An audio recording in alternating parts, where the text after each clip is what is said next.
എല്ലാവർക്കും പുതിയൊരു വീഡിയോയിലേക്ക് സ്വാഗതം. വെൽഡിങ്ങും വെഡിങ്ങും ഏകദേശം ഒരുപോലെയാണെന്നാണ് പറയുക. എന്നാൽ ചെറിയൊരു വ്യത്യാസം ഉണ്ട് താനും. വെൽഡിങ്ങിലാകട്ടെ ആദ്യമേ തന്നെ പൊട്ടലും ചീറ്റലും തീയും പുകയും ചൂടും ഒക്കെ ഉണ്ടാവും. പിന്നെ കാര്യങ്ങളൊക്കെ പയ്യെ തണുക്കും, കാര്യങ്ങളൊക്കെ സെറ്റാവും. രണ്ട് ഇരുമ്പ് പ്രതലങ്ങൾ തമ്മിൽ എന്നേക്കുമായി കൂടിച്ചേരും. ഇത് വളരെ ശക്തമായിട്ടുള്ള ഉറച്ച ഒരു ബന്ധം ആയിരിക്കുകയും ചെയ്യും. എന്നാൽ വെഡ്ഡിങ്ങിലാവട്ടെ ആദ്യമേ ഇങ്ങനെ പൊട്ടലോ ചീറ്റലോ ഒന്നുമില്ല. കാര്യങ്ങളൊക്കെ വളരെ ശാന്തമായിരിക്കും, വളരെ സൗഹാർദ്ദപരമായിരിക്കും. നമ്മുടെ വീട്ടുകാരും നാട്ടുകാരും കൂട്ടുകാരും എല്ലാം കൂടെ ചേർന്ന് ഒരു പുരുഷനെയും സ്ത്രീയെയും ഒന്നാക്കും.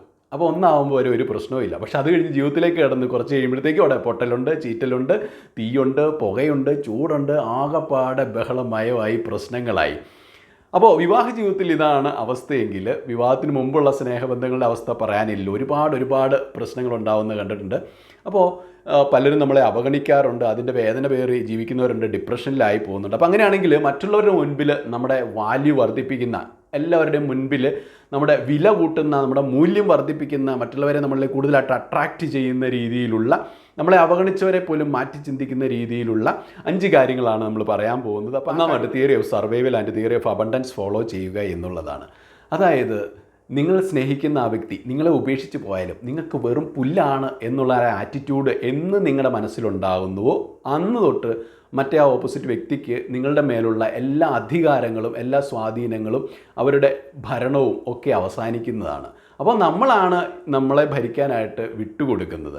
നമ്മുടെ വില നമ്മൾ തന്നെയാണ് ഇല്ലാതെയാക്കുന്നത്. കാരണം നമ്മൾ വിചാരിക്കുന്നത് അവർ നമുക്ക് വേണ്ട ഡിമാൻഡ് തരാതെയാവുമ്പോൾ നമ്മൾ വീണ്ടും നമ്മളെ തന്നെ ചീപ്പാക്കുകയാണ്. നമ്മുടെ വില വീണ്ടും കുറച്ച് ബെഗ് ചെയ്യണം. അയ്യോ എങ്ങനെയെങ്കിലും എന്നെ ഒന്ന് സ്നേഹിക്കും. ഇപ്പോൾ ഒരു വസ്തു മാർക്കറ്റിൽ വിറ്റ് പോകുന്നില്ലെങ്കിൽ അവരെന്ത് ചെയ്യും? അതിൻ്റെ വില കുറച്ചുകൊണ്ടേയിരിക്കും. അങ്ങനെ ഏറ്റവും ചീപ്പ് പ്രൈസിന് അത് വിൽക്കും.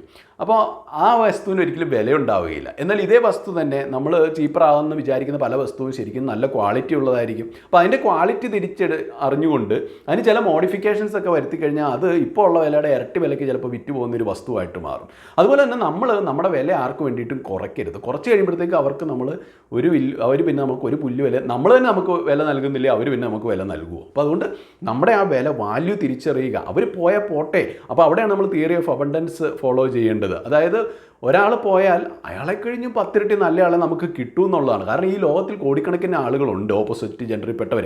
അപ്പോൾ അവരിൽ ആരെങ്കിലും നമുക്ക് കിട്ടാതെ ഇരിക്കത്തില്ല. ഇത് ഇവരെ കഴിഞ്ഞ് നല്ല സ്വഭാവമൊക്കെ ഉള്ളവരായിരിക്കും, എല്ലാം കൊണ്ടും നമുക്ക് ചേരുന്നവരായിരിക്കും. പക്ഷേ ഇപ്പം നിലവിലുള്ള ഈ ആൾ കാരണമാണ് നമുക്ക് ആ ആളെ തിരിച്ചറിയാൻ പറ്റാത്തത്. അപ്പം നമ്മളെ ഇഷ്ടമില്ലാത്തതുകൊണ്ടാണല്ലോ ഒരു വ്യക്തി നമ്മളെ ഉപേക്ഷിച്ചിട്ട് പോകുന്നത്. അപ്പം അങ്ങനെ പോകുന്നവരങ്ങ് പോട്ടെന്നേ എന്ന് വിചാരിച്ചു കഴിഞ്ഞാൽ നിങ്ങൾക്ക് പിന്നെ ജീവിക്കുന്നതിനൊരു പ്രശ്നമില്ല. അല്ലെങ്കിൽ നിങ്ങൾക്ക് സർവൈവ് ചെയ്യാൻ പറ്റത്തില്ല. കാരണം നമുക്കൊരു സാഹചര്യം ഇല്ലാതെ വരുമ്പോഴും നമുക്ക് സർവൈവൽ ചെയ്യണമല്ലോ. അപ്പോൾ ആ ഒരു സർവൈവലിൻ്റേതായിട്ടുള്ള ഒരു ഇതും നമ്മൾ എടുക്കണം, ഒരു ഇൻസ്റ്റിങ്ക്റ്റും പുറത്തെടുക്കണം. കാരണം ഇവരെന്നെ ഇട്ടിട്ട് പോയാലും എനിക്ക് തുടർന്ന് ജീവിക്കാനുള്ളതാണ്. ആ ഒരു ബോധ്യത്തോടെ ഓരോ റിലേഷൻഷിപ്പിലേക്കും പോകാവുള്ളൂ.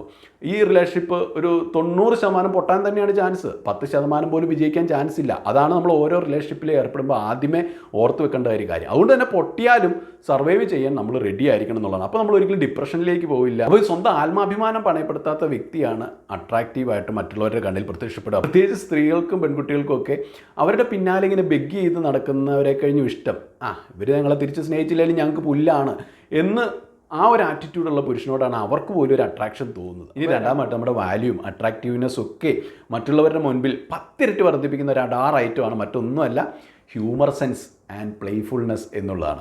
അതായത് ഈ ഹ്യൂമർ സെൻസ് എന്ന് പറയുമ്പോൾ അതിന് നമ്മളൊരു കൊമേഡിയൻ ആവണമെന്നില്ല അത് ഡെവലപ്പ് ചെയ്തെടുക്കാനായിട്ട്. നിങ്ങൾ ഹലോ മമ്മി എന്നുള്ള സിനിമ കണ്ടിട്ടില്ലേ? അതിൽ ഷറഫുദ്ദീൻ്റെ ഒരു ക്യാരക്ടറുണ്ട്. അദ്ദേഹത്തിൻ്റെ ഒരു ഹ്യൂമർ സെൻസ് ഉണ്ട്. ആ ഒരു ഹ്യൂമർ സെൻസ് നമുക്ക് എല്ലാവർക്കും ഉണ്ടെന്നുള്ളതാണ്. അത് പക്ഷേ സാഹചര്യത്തിനനുസരിച്ച് അങ്ങനെ ഉപയോഗിക്കുക എന്ന് മാത്രമേ നമുക്ക് അറിയത്തില്ലാത്തേ ഉള്ളൂ. അത് നമ്മൾ ആ ഒരു കഴിവൊന്ന് വളർത്തിയെടുത്തു കഴിഞ്ഞാൽ എല്ലാവർക്കും തീർച്ചയായിട്ടും ആ ഒരു ഹ്യൂമർ സെൻസ് ഉപയോഗപ്പെടും എന്നുള്ളതാണ്. കാരണം ഹ്യൂമർ ക്രിയേറ്റ്സ് ഇൻസ്റ്റൻറ്റ് കണക്ഷൻ എന്നാണ് പറയുന്നത്. അതായത് തമാശ പറയുന്നവരോട് നമുക്ക് പെട്ടെന്നൊരു മാനസിക അടുപ്പം തോന്നാറുണ്ട്, അല്ലെങ്കിൽ അവരോട് പെട്ടെന്നൊരു അട്രാക്ഷൻ എല്ലാവർക്കും തന്നെ തോന്നുന്നതാണ്. അതിന് ഇറ്റ് ബ്രേക്സ് ഓൾ ബാരിയേഴ്സ് എന്നാണ് പറയുന്നത്. എല്ലാവിധ മതിൽക്കെട്ടുകളെയും എല്ലാവിധ ബൗണ്ടറികളെയൊക്കെ തകർത്ത് നമുക്ക് പെട്ടെന്നൊരു വ്യക്തിയോട്, ഈ തമാശ പറയുന്നവരോട് നമുക്ക് ഭയങ്കര ഫ്രീഡം തോന്നും.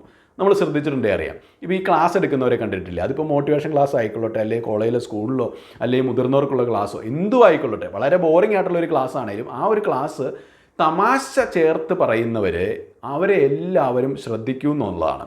അപ്പോൾ അങ്ങനെയുള്ളവരുടെ ക്ലാസ് കേൾക്കാൻ മുതിർന്നവർക്കും കുട്ടികൾക്കും എല്ലാവർക്കും ഒരുപോലെ ഇഷ്ടമാണ്. പ്രത്യേകിച്ച് പെൺകുട്ടികളൊക്കെ ഇപ്പോൾ ഒരു പുരുഷനെ പോലെ വളരെ തമാശയൊക്കെ പറഞ്ഞ് ക്ലാസ് എടുക്കുവാണെങ്കിൽ പെൺപിള്ളേരെ കിടന്ന് പൊട്ടിച്ചിരിക്കുന്നതാണ്. ഇനി അത് തന്നെയല്ല, ഒരിക്കലും ചിരിക്കാത്ത പുരുഷന്മാർ പോലും അവിടെ ഇരുന്ന് ചിരിക്കുന്നതാണ്. അല്ല, ക്ലാസ്സൊക്കെ വളരെ ശ്രദ്ധാപൂർവ്വം കേട്ടിരിക്കുന്നതാണ്. എപ്പോഴും ബഹളം വെച്ച് കാക്കിരി പൂക്കിരി നടക്കുന്ന കുട്ടികൾ പോലും ആ ഒരു ക്ലാസ് വളരെ മനോഹരമായിട്ട് ശ്രദ്ധിക്കൂ എന്നുള്ളതാണ്. അപ്പോൾ അങ്ങനെ തമാശയ്ക്ക് ഭയങ്കര ഒരു ശക്തിയുണ്ട്, മറ്റുള്ളവരെ നമ്മളിലേക്ക് വലിച്ചാകർഷിക്കുന്ന ഒരു കാന്തിക ശക്തി തന്നെയുണ്ട്. അത് നമ്മുടെ ഒരു കമ്മ്യൂണിക്കേഷൻ വളരെ എളുപ്പമാക്കുന്നു.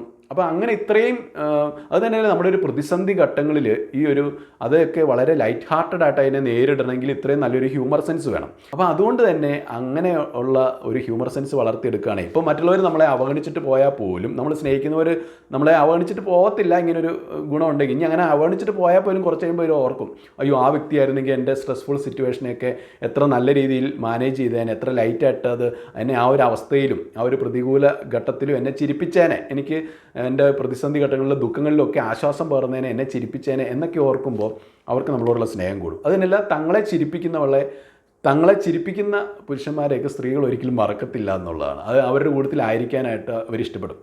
സ്ത്രീകൾ മാത്രമല്ല, പുരുഷന്മാരെ പോലെ തന്നെയാണ് തിരിച്ച് നല്ല തമാശയൊക്കെ പറയുന്ന പെൺകുട്ടികളെയൊക്കെ പുരുഷന്മാർക്കും വളരെയധികം ഇഷ്ടമാണ്. അപ്പോൾ ഈ ഹ്യൂമർ സെൻസ് ഒരിക്കലും വിട്ടുകളയരുത്, അത് ഡെവലപ്പ് ചെയ്തെടുക്കുക. ഇനി മൂന്നാമായിട്ട് സ്റ്റെബിലിറ്റി ആൻഡ് റിലയബിലിറ്റിയാണ്. നമുക്ക് ഏറ്റവും കൂടുതൽ വേണ്ട ഒരു കാര്യമാണത്. അത് ഇമോഷണലായിട്ടാണെങ്കിലും അത് ഫിനാൻഷ്യലായിട്ടാണെങ്കിലും ഏത് മേഖലയിലാണെങ്കിലും നമുക്ക് തീർച്ചയായിട്ടും നമുക്ക് ആ ഒരു സ്റ്റെബിലിറ്റി ഉണ്ടായിരിക്കണം, ആ ഒരു ഉറപ്പുണ്ടായിരിക്കണം. അത് തന്നെയല്ല, മറ്റൊരു വ്യക്തിക്ക് നമ്മളെ ആശ്രയിക്കാം എന്നുള്ള ഒരു ഉറപ്പും ഉണ്ടായിരിക്കണം. അപ്പോൾ അത് നമ്മൾ പ്രൊവൈഡ് ചെയ്യുന്നിടത്താണ് നമ്മളെ മറ്റുള്ളവർക്ക് ഇഷ്ടപ്പെടുക, നമ്മൾ കൂടുതൽ അട്രാക്റ്റീവായിട്ട് മാറുക. ഒരു സ്റ്റെബിലിറ്റി ഇല്ലാത്ത, ഒരു ഇമോഷണൽ സ്റ്റെബിലിറ്റി ഇല്ലാത്ത ആൾക്കാരെയൊക്കെ എങ്ങനെയാണ് വിശ്വസിക്കാൻ പറ്റുക? കാരണം ലൈഫിൽ എപ്പോഴും അപ്സ് ആൻഡ് ഡൗൺസ് ഉണ്ടാവും. നമുക്ക് സുഖങ്ങളുണ്ടാവും, ദുഃഖങ്ങളുണ്ടാവും, പ്രതികൂല സാഹചര്യങ്ങൾ വരും. അപ്പോൾ ഇതിലൊക്കെ എപ്പോഴും ആടി ഒലഞ്ഞ് ടെൻസ്ഡായിട്ട് കൺഫ്യൂസ്ഡ് ആയിട്ട് നിൽക്കുന്നവരെ ആർക്കും വിശ്വസിക്കാനോ അവരിൽ ആശ്രയിക്കാനോ സാധിക്കത്തില്ല. എന്ത് പ്രശ്നങ്ങൾ വന്നാലും അവിടെ കൂളായിട്ട് നിന്ന് അതിനെ അഭിമുഖീകരിക്കുന്നവരെയാണ് എല്ലാവർക്കും ഇഷ്ടപ്പെടുക. ലൈഫിൻ്റെ അപ്സ് ആൻഡ് ഡൗൺസിനെ ഒരുപോലെ ബാലൻസ് ചെയ്ത് മുന്നോട്ട് കൊണ്ടുപോകാനായിട്ട് അതിനെയൊക്കെ മാനേജ് ചെയ്യാൻ പറ്റുന്നവരായിരിക്കണം നമ്മൾ. ചെറിയൊരു കാര്യം വന്നാൽ പോലും ഇമോഷണലായിട്ട് തകർന്നു പോകുന്നവരെയൊക്കെ എങ്ങനെയാണ് നമുക്ക് വിശ്വസിക്കാൻ പറ്റുക? അത് തന്നെയല്ല, ഒരു കാര്യം ഇന്ന് പറയുന്നത് നാളെ അത് മാറ്റി പറയുന്നത്, അങ്ങനെ ചാഞ്ചാടി കളിക്കുന്നവരുണ്ട്. അപ്പോൾ അങ്ങനെയൊക്കെ ഉള്ളവരെ ആർക്കും വിശ്വസിക്കാൻ പറ്റുന്നില്ല, അവരൊട്ടും റിലയബിൾ അല്ല എന്നുള്ളതാണ്. അപ്പോൾ നമ്മളെപ്പോഴും സ്ട്രോങ് ആയിരിക്കണം. മെൻ്റൽ സ്ട്രെങ്ത് ആണ് ഏറ്റവും കൂടുതൽ വേണ്ടത്. ഇനിയിപ്പം ഈ ഒരു കേസിൽ നമ്മൾ റിലേഷൻഷിപ്പ് പൊട്ടിപ്പോയാൽ പോലും അതുപോലും നമുക്ക് മാനേജ് ചെയ്യണമെങ്കിൽ നമുക്ക് ഡിപ്രഷനിലോട്ടൊന്നും പോകാതെ വളരെ നല്ല രീതിയിൽ കൂളായിട്ട് അതിനെ എടുത്ത് പോസിറ്റീവായിട്ട് എടുത്ത് ലൈഫിലെ ഒരു പാഠമായിട്ട് ഉൾക്കൊണ്ടുകൊണ്ട് ധൈര്യത്തോടെ മുന്നോട്ട് പോകണമെങ്കിലും ലൈഫ് വീണ്ടും ഹാപ്പി ആയിട്ട് തന്നെ മുന്നോട്ട് പോകണമെങ്കിലും ഒക്കെ നമുക്ക് ഈ ഒരു സ്റ്റെബിലിറ്റി ഉണ്ടായിരിക്കണം. ഒപ്പം തന്നെ റിലയബിലിറ്റി ഉണ്ടാകണം. സ്റ്റേബിൾ ആണെന്ന് പറയുമ്പോൾ ഒരിക്കലും നമ്മൾ മറ്റുള്ളവരിലെ കൂടുതലായിട്ട് ആശ്രയിക്കാൻ പാടില്ല. മറ്റുള്ളവരുടെ മുമ്പിൽ നമ്മുടെ നട്ടല് ഒരുപാട് അങ്ങ് വളയ്ക്കാനായിട്ട് പാടില്ല എന്നുള്ളതാണ്. അപ്പോൾ നമ്മൾ സ്റ്റേബിളായിട്ട് ആ ഒരു കാര്യത്തിലും നട്ടലിൻ്റെ കാര്യത്തിലും നമ്മൾ സ്റ്റേബിൾ ആയിരിക്കണം. അത് അനാവശ്യമായിട്ട് അങ്ങ് വളയ്ക്കാനുള്ളതല്ല. അങ്ങനെ വളച്ചാലും നമ്മൾ മറ്റുള്ളവരുടെ അടിമയായി തീരും, നമ്മുടെ വില അവിടെ നഷ്ടപ്പെടും. നമ്മളെ ഇട്ടിട്ട് പോകുന്നവർ ഒരിക്കലും പിന്നെ നമ്മുടെ പുറകെ വരത്തില്ല. പക്ഷേ നമ്മൾ നിവർന്ന നട്ടലിലുള്ളവരാണെങ്കിൽ, നമ്മളെ ഉപേക്ഷിച്ചിട്ട് പോയവർ വന്നില്ലെങ്കിലും നമ്മുടെ ആ ഒരു നല്ല സ്വഭാവം കണ്ട്, അല്ലെങ്കിൽ നമ്മുടെ ആ ഒരു സ്റ്റെബിലിറ്റി റിലയബിലിറ്റി ഒക്കെ കാണുമ്പോൾ ഭാവിയിലാണെങ്കിലും നമുക്ക് ആ ഉപേക്ഷിച്ച് പോയവരെ കഴിഞ്ഞും വളരെ നല്ല റിലേഷൻഷിപ്പ് കിട്ടുന്നതായിരിക്കും. ഇനി നാലാമായിട്ട് നിങ്ങളുടെ ട്രൂ ഐഡൻറ്റിറ്റി എപ്പോഴും വെളിപ്പെടുത്തുക. ഒരിക്കലും നിങ്ങളുടെ ട്രൂ ഐഡൻറ്റിറ്റി മാസ്ക് ചെയ്യരുതെന്നുള്ളതാണ്. അത് പലർക്കും തങ്ങൾ ആരാണോ എന്താണോ അത് പുറത്ത് കാണിക്കാൻ ഭയങ്കരമായിട്ട് ഇൻസെക്യൂരിറ്റി ഫീൽ ചെയ്യാറുണ്ട്. പലർക്കും ഇൻഫീരിയോറിറ്റി കോംപ്ലക്സ് തോന്നാറുണ്ട്. ഇപ്പം ഞാനല്ലാത്ത ഒരാളായിട്ട് ഞാൻ ഒരിക്കലും ഭാവിക്കാനായിട്ട് പാടില്ല. അപ്പം അങ്ങനെ ഞാനല്ലാത്ത ഒരാളായിട്ട് ഞാൻ ഭാവിക്കുമ്പോൾ നമ്മൾ ഒരുപാട് കള്ളങ്ങൾ പറയേണ്ടി വരും. ആ കള്ളങ്ങളൊക്കെ പിന്നീട് ചീട്ടുകൊട്ടാരം പോലെ തകർന്ന് വീഴുകയും ചെയ്യും, നമ്മൾ പിടിക്കപ്പെടുകയും ചെയ്യും. അതുപോലെ തന്നെ ആ വ്യക്തിക്ക് നമ്മളോട് ഇഷ്ടമില്ലാതെ ആവുകയും ചെയ്യും. അപ്പോൾ അതുകൊണ്ട് നമ്മളെപ്പോഴും കോൺഫിഡൻ്റ് ആയിരിക്കണം എന്ന് പറഞ്ഞാൽ ധാർഷ്ട്യം ഇല്ലാത്ത കോൺഫിഡൻസ് നമുക്ക് എപ്പോഴും ഉണ്ടായിരിക്കണം. പലരും വിചാരിച്ചേക്കണ ധാർഷ്ട്യമാണ് കോൺഫിഡൻസ്. ഒരിക്കലും അല്ല. ശരിക്കും കോൺഫിഡൻസ് ഉള്ളവരൊക്കെ വളരെ ലളിതമായിട്ട് പെരുമാറുന്നവരായിരിക്കും, വളരെ വിനയമുള്ളവരായിരിക്കും. ധാർഷ്ട്യം കാണിക്കുന്നവർ എപ്പോഴും ഇൻസെക്യൂർ ആയിരിക്കും ഉള്ളിൽ. അപ്പോൾ ഒരു ഇൻസെക്യൂരിറ്റിയുടെ മറ്റൊരു ഭാവമാണ് ഈ ധാർഷ്ട്യം. കുറച്ച് ജാടയൊക്കെ കാണിച്ചേക്കാം, കാരണം ആൾക്കാരോട് മിണ്ടാൻ പേടിയാണ്, അല്ലെങ്കിൽ അവരെ ഫേസ് ചെയ്യാൻ പേടിയായതുകൊണ്ടാണ്. എന്നാൽ ശരിക്കും കോൺഫിഡൻസ് ഉള്ള ആൾ എല്ലാവരോടും വളരെ സൗമ്യമായിട്ട് വളരെ സ്വീറ്റായിട്ട് തന്നെ അവർക്ക് പെരുമാറാനുള്ള, അവരെ എല്ലാം കയ്യിലെടുക്കാനുള്ള ഒരു കഴിവുണ്ട് എന്നുള്ളതാണ്. അപ്പോൾ ഒരു ധാർഷ്ട്യമില്ലാത്ത കോൺഫിഡൻസ്. പിന്നെ നമ്മൾ ലൈഫിൽ എപ്പോഴും റിസ്ക് എടുക്കുക. കാരണം ആ ട്രൂ ഐഡൻറ്റിറ്റി റിവീൽ ചെയ്യുക എന്ന് പറഞ്ഞാൽ അതൊരു റിസ്ക് എടുക്കൽ തന്നെയാണ്. കാരണം നമ്മൾ എന്തായിരിക്കുന്നോ അത് അതുപോലെ നമ്മൾ മറയില്ലാതെ മറ്റുള്ളവരുടെ മുന്നിൽ പെരുമാറുക. ഞാനിതാണ്, ഓക്കെ, എൻ്റെ ക്യാരക്ടർ ഇതാണ് എന്ന് തുറന്നു പറയാനുള്ള, അല്ലെങ്കിൽ ആ രീതിയിൽ നമ്മളെ തന്നെ എക്സ്പ്രസ് ചെയ്യാനുള്ള, നമ്മളായിട്ട് തന്നെ എക്സ്പ്രസ് ചെയ്യണം. നമ്മളൊരിക്കലും മറ്റൊരാളായിട്ട് അഭിനയിക്കാൻ പാടില്ല എന്നുള്ളതാണ്. അപ്പോൾ നമ്മുടെ ആ ഒരു ഐഡൻറ്റിറ്റി റിവീൽ ചെയ്യുന്നത് തന്നെ ഒരു റിസ്ക് എടുക്കലാണ്. അപ്പോൾ ഒരു റിസ്ക്കും എടുക്കാത്തതാണ് ഏറ്റവും വലിയ റിസ്ക് എന്ന് പറയാറുണ്ട്. അപ്പോൾ തീർച്ചയായിട്ടും നമ്മുടെ ഐഡൻറ്റിറ്റി ഇതാണെന്ന് അറിഞ്ഞിട്ട് അത് ഇഷ്ടപ്പെടുന്നവർ നമ്മളെ ഇഷ്ടപ്പെട്ടാൽ മതി. അല്ലാതെ അവരുടെ ഇഷ്ടത്തിനനുസരിച്ച് നമ്മളെ തന്നെ മാറ്റിക്കൊണ്ടിരുന്നു കഴിഞ്ഞാൽ നമ്മൾ എങ്ങും എത്തത്തില്ല. പലരും നമ്മളല്ലാത്ത ഒരു വ്യക്തിയായിട്ട് ഭാവിച്ച് അവർക്ക് ഇഷ്ടപ്പെടുന്ന വ്യക്തിയായിട്ട് നമ്മളെ തന്നെ ഇങ്ങനെ മാറ്റിയെടുക്കാനായിട്ട് ശ്രമിക്കും. അങ്ങനെ ഒരിക്കലും നമുക്ക് വിജയിക്കാനായിട്ട് സാധിക്കത്തില്ല. കാരണം മറ്റുള്ളവരുടെ ടേസ്റ്റിനൊപ്പിച്ച് നമ്മളെ തന്നെ നമ്മൾ മാറ്റേണ്ട കാര്യമില്ല. നമ്മുടെ ഐഡൻറ്റിറ്റി നമ്മൾ മാറ്റേണ്ട കാര്യമില്ല. നമ്മളെന്താണോ ആരാണോ അതായിരിക്കുക. ഒരിക്കലും നമ്മുടെ ആ ഒരു ട്രൂ ഐഡൻറ്റിറ്റി നമ്മൾ മായം കലർത്താതിരിക്കുക എന്നുള്ളതാണ്. ഇനി അഞ്ചാമതായിട്ട് understand our own feelings and empathising with others എന്നുള്ളതാണ്. അപ്പോൾ നമ്മുടെ തന്നെ ഫീലിങ്സുകളെ നമുക്ക് മനസ്സിലാക്കാൻ സാധിച്ചാൽ മാത്രമേ മറ്റുള്ളവരോട് സഹാനുഭൂതിയോടുകൂടി പെരുമാറാൻ നമുക്ക് പറ്റത്തുള്ളൂ. അല്ലെങ്കിൽ അവരുടെ ഫീലിങ്സുകൾ നമുക്ക് മനസ്സിലാക്കാനായിട്ട് പറ്റത്തുള്ളൂ. അപ്പോൾ നമ്മൾ സ്നേഹിക്കുന്ന ആ വ്യക്തി അവരുടെ ഫീലിങ്സ് നമ്മളോട് തുറന്ന് പറയുമ്പോൾ നമ്മളത് പെട്ടെന്ന് കയറി ഫിക്സ് ചെയ്യാൻ പോകരുത്. എല്ലാവരും പെട്ടെന്ന് പ്രശ്നപരിഹാരം അവർ പറഞ്ഞു തരുന്നതിന് മുമ്പ് പ്രശ്നപരിഹാരം പറയാനായിരിക്കും തിടുക്കം. എന്നാൽ അങ്ങനെയല്ലാതെ അവർ പറയുന്നത് വെറുതെ കേൾക്കുക. അപ്പോൾ അത് കേട്ട് നമ്മളിങ്ങനെ കേൾക്കാനുള്ളൊരു സന്നദ്ധത കാണിക്കുമ്പോഴാണ് അവരെ നമ്മൾ മനസ്സിലാക്കി എന്നുള്ളൊരു ഫീല് അവർക്ക് കിട്ടുക. അല്ലാതെ നമ്മളതിന് പരിഹാരം പറഞ്ഞു കൊടുക്കാൻ ചിലപ്പോൾ അവർ ആഗ്രഹിക്കുന്നില്ല. പ്രത്യേകിച്ച് സ്ത്രീകളൊക്കെ ഒരു കാര്യം പറയുമ്പോൾ നമ്മളത് കേട്ടിരിക്കുക, അങ്ങനെ അവർ പറഞ്ഞൊക്കെ നമ്മൾ കേട്ടു എന്നവരെ ബോധിപ്പിക്കുമ്പോഴാണ് നമ്മൾ നല്ലൊരു ലിസണറാണെന്ന് അവർക്ക് തോന്നുക. ഇനി അവർ പറഞ്ഞത് കേട്ടാൽ മാത്രം പോരാ, അവരുടെ ആ ഫീലിങ്സ് നമ്മൾ തിരിച്ച് റിഫ്ലക്റ്റ് ചെയ്യുക എന്നുള്ളതാണ്. അപ്പോൾ എങ്കിലേ നമുക്ക് അവർ പറഞ്ഞൊക്കെ ബോധ്യപ്പെട്ടു എന്ന് മനസ്സിലാകത്തുള്ളൂ. അത് തന്നെയല്ല അവർ ഓരോ കാര്യം പറയുമ്പോഴും ശരിയാണ്, അങ്ങനെയൊക്കെയാണോ, ഓക്കെ ഞാനത് മനസ്സിലാക്കുന്നു.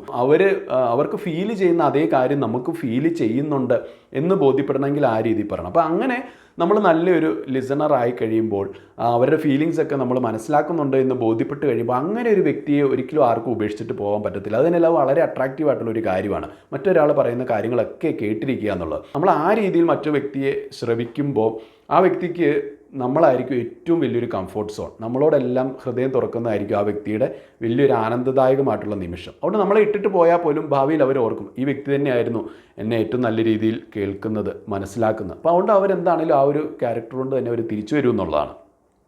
അതുപോലെ തന്നെ നമ്മളിനിപ്പോൾ അവർ ഇട്ടിട്ട് പോയാലും ആ വ്യക്തിയുടെ ഫീലിങ്സ് നമുക്ക് മനസ്സിലാക്കാൻ സാധിക്കുമെങ്കിൽ ഓക്കെ അവർ പൊക്കോട്ടെ എന്നുള്ള രീതിയിൽ മച്ചുറായിട്ടുള്ള ഒരു ഡിസിഷൻ എടുത്ത് നമുക്ക് വീണ്ടും മൂവ് ഓൺ ചെയ്യാനായിട്ട് സാധിക്കും. അപ്പോൾ അങ്ങനെ മനസ്സിലാക്കാൻ സാധിക്കാത്തവരാണ് പെട്ടെന്നായിട്ട് ഇതിനെതിരെ റിയാക്ട് ചെയ്യുന്നത്, അല്ലെങ്കിൽ അവർക്കിട്ട് പകരം വിട്ടാൻ പോകുന്നത്. അതൊക്കെ ഒരു ഇമ്മച്ചുറായിട്ടുള്ള ഒട്ടും പക്വതയില്ലാത്ത ആളുകളുടെ സ്വഭാവമാണ്.